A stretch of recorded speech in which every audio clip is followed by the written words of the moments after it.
नमस्कार दोस्तों, मैं सौम्या मिश्रा और आप देख रहे हैं live TV India. Supreme court जो सत्ता में बैठी सरकार के लिए आज गले का कांटा बनी हुई है या कहें उससे कम भी नहीं है, अब सरकार के लिए रास्ते का पत्थर साबित हो रही है। और इसका जीवंत उदाहरण लगातार में लिए गए वो निर्णय हैं जो सरकार के मन के विपरीत दिए गए हैं या कहूं उनकी मनमानी पर रोक लगा रहे हैं। सुप्रीम कोर्ट के लिए 2014 का वो वक्त सबसे चुनौतीपूर्ण था जब उनके सामने कुछ महत्वपूर्ण सवाल खड़े हो गए थे। जब नेशनल जुडिशियल अपॉइंटमेंट कमिटी का जिक्र कोलोजियम सिस्टम के साथ किया गया था और 2015 में इस एनजेएसी को संसद में पास कर दिया गया था। राष्ट्रपति ने इस पर अपनी मुहर लगा दी थी, मगर सुप्रीम कोर्ट ने उस वक्त जस्टिस केहर के नेतृत्व में जो कमेटी बैठी उसने साफ तौर पर यह कह दिया कि कोलोजियम सिस्टम से बेहतर तरीका कोई भी नहीं हो सकता जज की नियुक्ति के लिए।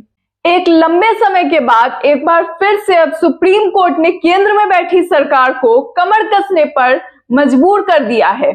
इस बीच ये जो वक्त का अंतराल था और इसमें जो भी निर्णय लिए गए वो सारे निर्णय लोगों ने देखे भी, समझे भी, इस पर विचार भी किया गया कि किस तरह से जो भी बड़े और निर्णायक फैसले लिए गए और निर्णय आए उसके सभी रिटायर्ड जज आज कहां हैं, किस पद पर हैं। मगर सीजेआई डीवाई चंद्रचूड़ के आने के बाद से अब ये लिए गए फैसले और आने वाले फैसले दोनों ही गौरतलब हैं, क्योंकि अभी के मौजूदा वक्त की अगर बात करें जब कोलोजियम सिस्टम ही चल रहा है और जब 9 नवंबर 2022 को सीजेआई डीवाई चंद्रचूड़ की नियुक्ति हुई उसके लगभग 3 महीने के अंदर में सिर्फ एक बार पीएम मोदी ने सीजेआई की तारीफ की। मगर ये इसलिए जरूरी नहीं कि कितनी बार तारीफ हुई, इसकी अहमियत आप इस तरह से समझिए कि जिस बंद लिफाफे के सिस्टम को राफेल मामले में नेशनल सिक्योरिटी के नाम पर शुरू किया गया था, कहा गया कि मामला नेशनल सिक्योरिटी का है इसलिए बंद लिफाफा दिया जा रहा है। आज उसे सीजीआई ने साफ तौर पर मना करते हुए कहा कि बंद लिफाफे नहीं लिए जाएंगे और यह निर्णय वन रैंक वन पेंशन के मामले में अटॉर्नी जनरल के नाम पर जो लिफाफे दिए गए थे, यानी कहा गया था कि डिफेंस मिनिस्ट्री ने ये नाम सजेस्ट किया है, दिया है, उसे मना करते हुए सीजेआई डीवाई चंद्रचूड़ और उनके साथ 2 और जजों ने दिया है। रंजन गोगोई के वक्त में शुरू हुई इस बंद लिफाफे की पहल को सीजेआई डीवाई चंद्रचूड़ द्वारा बंद करना जाहिर है उन लोगों को खटका होगा जो ये लिफाफा बढ़ाते थे। अब वापस कोलोजियम सिस्टम पे आते हैं। जैसा कि मैंने आपको बताया कि अभी भी जजों की नियुक्ति इसी सिस्टम से हो रही है। रिकॉर्ड्स के मुताबिक 12 नाम एपेक्स कोर्ट को भेजे गए थे जिनमें से 8 जजों की नियुक्तियां हुई। वहीं 35 नाम हाई कोर्ट के लिए भेजे गए थे जिनमें से 30 पर नियुक्ति हुई।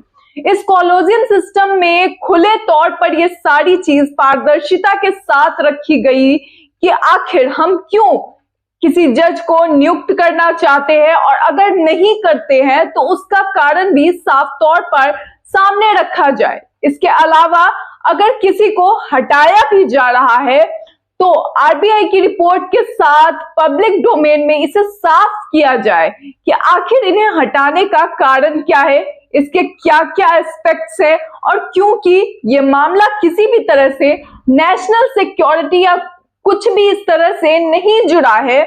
जो व्यक्ति होगा वो देश का नागरिक होगा, हाई कोर्ट का जज होगा या तो वकील होगा और कानून से जुड़ा व्यक्ति होगा, कानून का जानकार व्यक्ति होगा, कानून की पढ़ाई किया व्यक्ति होगा। तो ऐसे में किसी तरह के पर्दे की क्या जरूरत।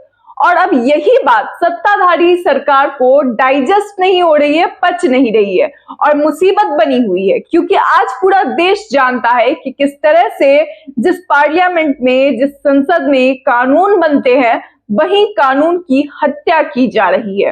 विपक्ष का संसद में बोलना मना होता है और सवाल करने वाला राष्ट्रद्रोही बना दिया जाता है। और अब ऐसे में वो एक ताकत सुप्रीम कोर्ट जिसमें कोई बदलाव और अगर कई डेवलपमेंट देखे जा रहे हैं तो ये जानना बेहद जरूरी होता है। सबसे पहले सुप्रीम कोर्ट जल्दी बेल नहीं देता था या कहे पहले बेल ही नहीं देता था, मगर अब वो लिबरल हो गया है। यानी अब उच्चतम न्यायालय में बेल आसानी से मिल जाती है। अगर बात कमेटी बनाने की करें जो सेबी की जांच करेगी, शेयर बाजार की जांच करेगी और निवेशकों के घाटे की भी जांच करेगी जो पिछले कुछ दिनों में देखे गए हैं। वहीं बंद लिफाफे रंजन गोगोई तक भले चलते रहे हो, मगर सीजेआई ने इस मामले में भी बंद लिफाफे सीधे तौर पर मना कर दिया था और अब 14 विपक्षी दलों ने जो एकजुट होकर याचिका दायर की है कि किस तरह से सरकार सीबीआई और ईडी का गलत इस्तेमाल करती है, उसे लेकर भी सबकी निगाहें सीजेआई डीवाई चंद्रचूड़ की ओर है। इसका बड़ा कारण दो है। सबसे पहले तो उनके लिए गए निर्णय और दूसरा बड़ा कारण जो है वो ये है कि सीजेआई का रिटायरमेंट 10 नवंबर 2024 को होना है, मगर उससे पहले के उनके निर्णय 2024 के चुनाव के मद्देनजर बेहद महत्वपूर्ण होंगे, क्योंकि इससे पहले भी जिस तरह से इलेक्शन कमीशन की नियुक्ति को लेकर सीजेआई ने सवाल किए थे कि अगर व्यक्ति आपकी पसंद का होगा, सरकार की पसंद का होगा, ये सवाल कैसे करेगा, और अब ये सवाल ही सरकार के गले का कांटा बनी हुई है जो ना वो हजम कर पा रहे हैं ना बाहर निकाल पा रहे हैं।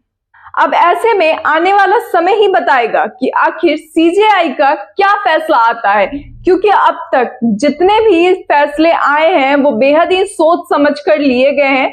दोस्तों, इस पूरे मामले में आपकी क्या राय है? अपनी राय कमेंट बॉक्स में जरूर बताएं। फिलहाल इस वीडियो में इतना ही। तब तक के लिए नमस्ते।